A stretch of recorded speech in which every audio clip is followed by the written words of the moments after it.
வணக்கம். இன்னைக்கு நாம பார்க்க போறது நம்பிக்கை, துரோகம், அப்புறம் நாம யாருமே எதிர்பார்க்காத திருப்பங்கள் நிறைஞ்ச ஒரு கிரைம் த்ரில்லர் கதை. ரொம்ப சாதாரணமா இருந்த ஒரு வாழ்க்கை எப்படி ஒரு பெரிய சோகத்துல முடிஞ்சதுன்னு வாங்க ஆழமா பார்க்கலாம்.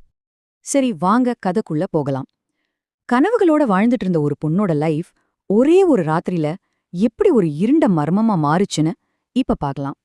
முதல்ல இந்த கதையோட மையப்புள்ளி தீபிகா. அவங்களோட உலகத்தை பத்தி பார்ப்போம். வரப்போற ஒரு பெரிய புயலுக்கு முன்னாடி இருக்கிற அமைதி மாதிரி அவங்களோட எளிமையான வாழ்க்கையிலேருந்து ஆரம்பிக்கலாம். தீபிகா 26 வயசு, சென்னையில ஒரு ஐடி கம்பெனில வேலை. அப்பா ரிட்டையர்ட், அம்மா ஹவுஸ் ஒய்ஃப். ரொம்ப சிம்பிளான ஒழுக்கமான ஒரு வாழ்க்கை. நிறைய கனவுகளோட இருந்தாங்க. ஆனா அந்த அமைதி ரொம்ப நாள் நீடிக்கல. சரி, இப்போதான் கதையோட முக்கியமான கட்டத்துக்கு வரும்.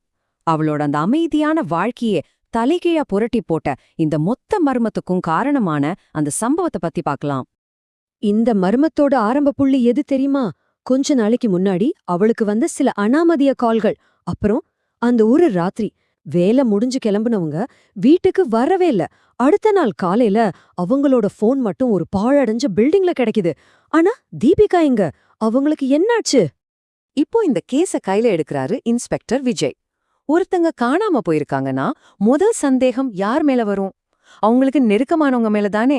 இங்கேயும் அப்படிதான் சந்தேக வலை விரிய ஆரம்பிக்குது. போலீஸோட சந்தேக பட்டியல்ல 2 பேர் தான் முக்கியமா இருந்தாங்க. ஒன்னு அருண், தீபிகாவோட வேலை பாக்குறவரு.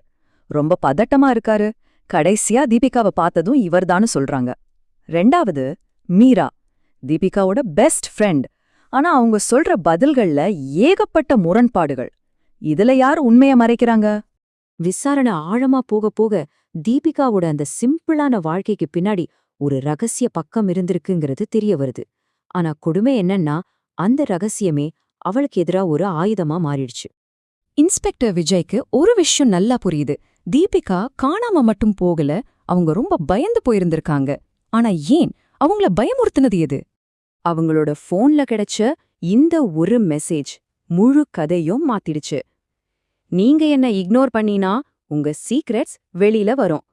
இதிலிருந்து என்ன தெரியுது? தீபிகா ஒரு சீக்ரெட் ரிலேஷன்ஷிப்ல இருந்திருக்காங்க. அத வச்சு யாரும் அவங்கள பிளாக்மெயில் பண்ணிருக்காங்க. இப்போ நாம கதையோட கிளைமேக்ஸ்க்கு வந்துட்டோம். போலீஸோட தொடர் விசாரணை, அவங்களோட அழுத்தம் எல்லா பொய்களையும் உடைச்சு யாரும் எதிர்பார்க்காத ஒரு அதிர்ச்சியான உண்மைய வெளியே கொண்டு வருது. அந்த அனாமதேய கால்கள், அந்த பிளாக்மெயில், இதெல்லாம் பண்ணது யாருன்னு நினைக்கிறீங்க? ஏதோ ஒரு அந்நியர் இல்ல, தீபிகாவோட கண்ணு முன்னாடியே அவங்க முழுசா நம்புன ஒருத்தர் தான் அது. விசாரணையோட எல்லா முனைகளும் ஒரே ஒருத்தரை சுட்டி காட்டுச்சு. அவளோட உயிர் தோழி மீரா. போலீஸ் விடாம கேள்வி கேட்க கடைசியில மீரா உடைஞ்சு போறாங்க. ஆமா, நான் தான் அந்த கால்ஸ் பண்ணினேன்னு ஒரு அதிர்ச்சியான வாக்குமூலத்தை கொடுக்கறாங்க.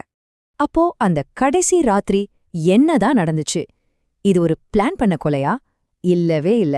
மீரா கொடுத்த வாக்குமூலத்தின்படி அந்த பாழடைஞ்ச பில்டிங்ல அவங்க 2 பேருக்கும் நடந்த வாக்குவாதம், அது ஒரு கைகலப்பா மாறி கடைசியில தீபிகாவோட மரணத்துல முடிஞ்சிருக்கு. இந்த கொடூரத்துக்கு பின்னாடி ஒரே ஒரு காரணம் கிடையாது. அது ஒரு நச்சு கலவை. தீபிகா மேல இருந்த பொறாம, பணம் சம்பாதிக்கணுங்கிற பேராசை, அப்புறம் நட்பையே குழி தோண்டி புதைச்ச நம்பிக்கை துரோகம். சரி, குற்றவாளி கைது செய்யப்பட்டாச்சு, கேஸ் முடிஞ்சிருச்சு. ஆனா இந்த சோகமான கதை நமக்கு சொல்லிட்டு போற பாடம் என்ன? இன்ஸ்பெக்டர் விஜய் சொன்ன மாதிரி இந்த மொத்த சோகத்துக்கும் காரணம் ஒரே ஒரு நிமிஷம் அந்த கோபம்தான். கட்டுப்படுத்த முடியாத அந்த கோபம் ஒரு வாழ்க்கையே அழிச்சிடுச்சு. கடைசியா இந்த கதை நம்ம எல்லார்கிட்டயும் ஒரு கேள்விய கேக்குது. நாம ஒருத்தர் மேல வைக்கிற நம்பிக்கை நம்மள காப்பாத்துமா, இல்ல அதுவே நம்மள அழிக்கிற ஆயுதமா மாறுமா? யோசிச்சு பாருங்க. நாம யார நம்ம வாழ்க்கைக்குள்ள அனுமதிக்கிறோங்கிறதுல ரொம்ப கவனமா இருக்கணும்.